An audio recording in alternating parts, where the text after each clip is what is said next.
Every time a superstar walks away at the end of a contract and signs for nothing but a signing bonus and a headline, there is a hidden origin story behind it. Every time a club loses a player for zero transfer fee, every time wages inflate to keep a star from entering free agency, every time squads are built with players from half the planet, you are watching the aftershocks of a single legal case.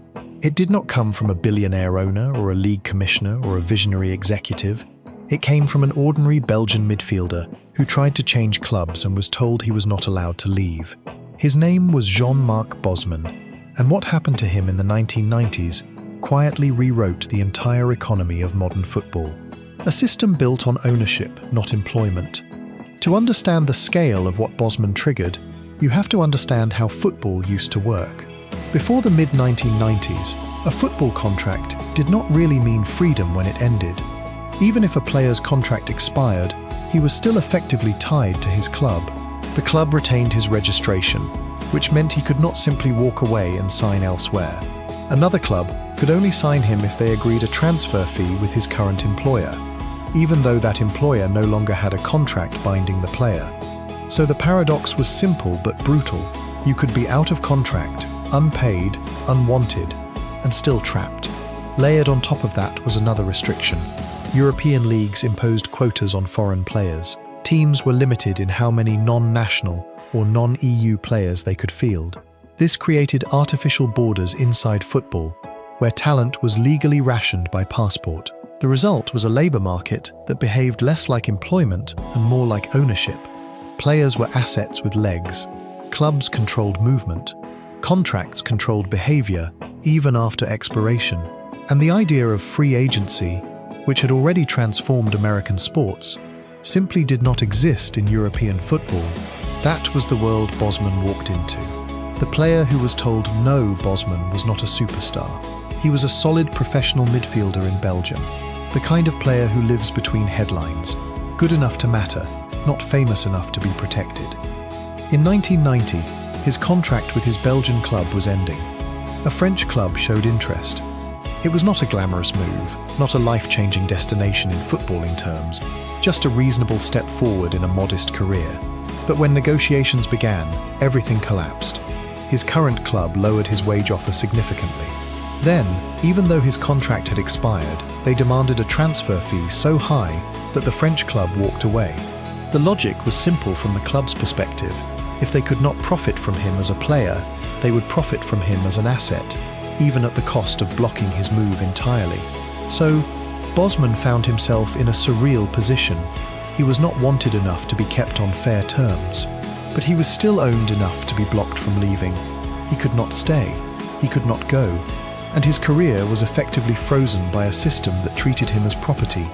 Instead of accepting it, he made a decision almost no player in his position would dare to make. He sued the entire structure of European football. 5 years against an entire industry, Bosman argued that the transfer system violated European law, specifically the principle of free movement of workers inside the European Union.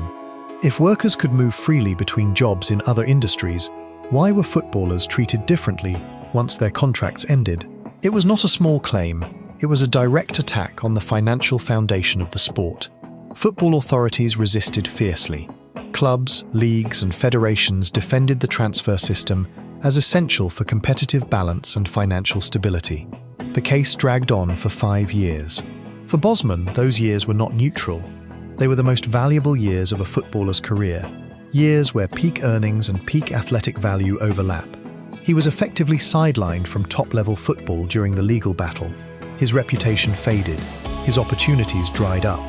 He became, in sporting terms, radioactive, a player associated not with performance, but with conflict. And yet the case continued all the way to the highest court in Europe, the Court of Justice of the European Union. The ruling that broke the old world.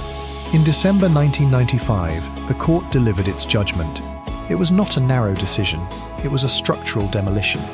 First, out-of-contract players within the European Union could move freely to another club at the end of their contract without a transfer fee, no compensation, no permission, no veto.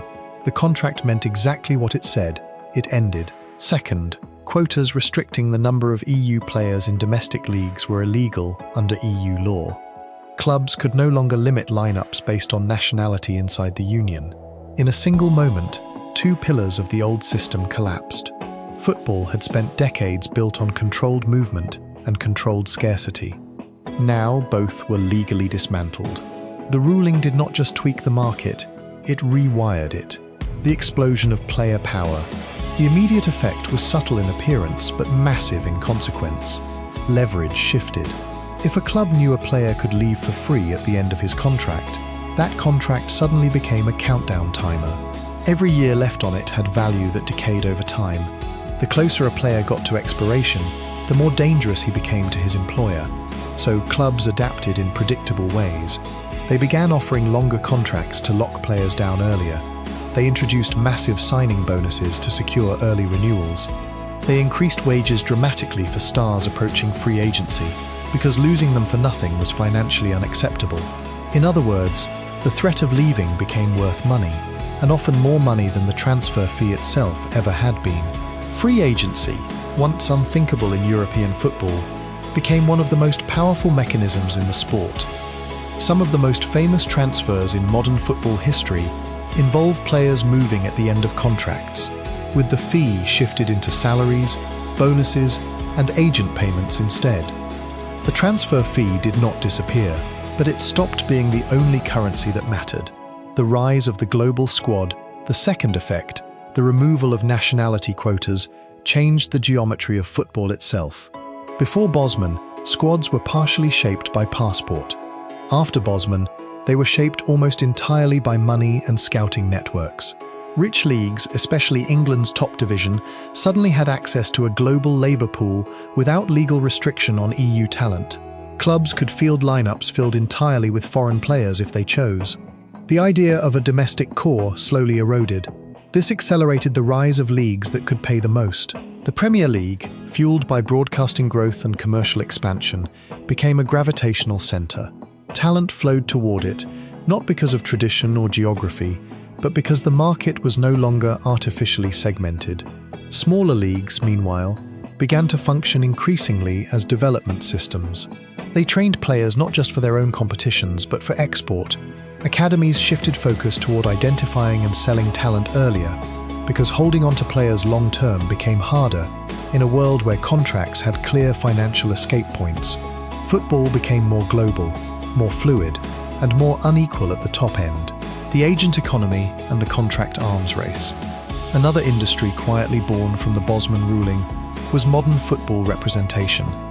If players had more leverage, someone needed to manage it. Negotiations became more complex. Contract structures became more creative.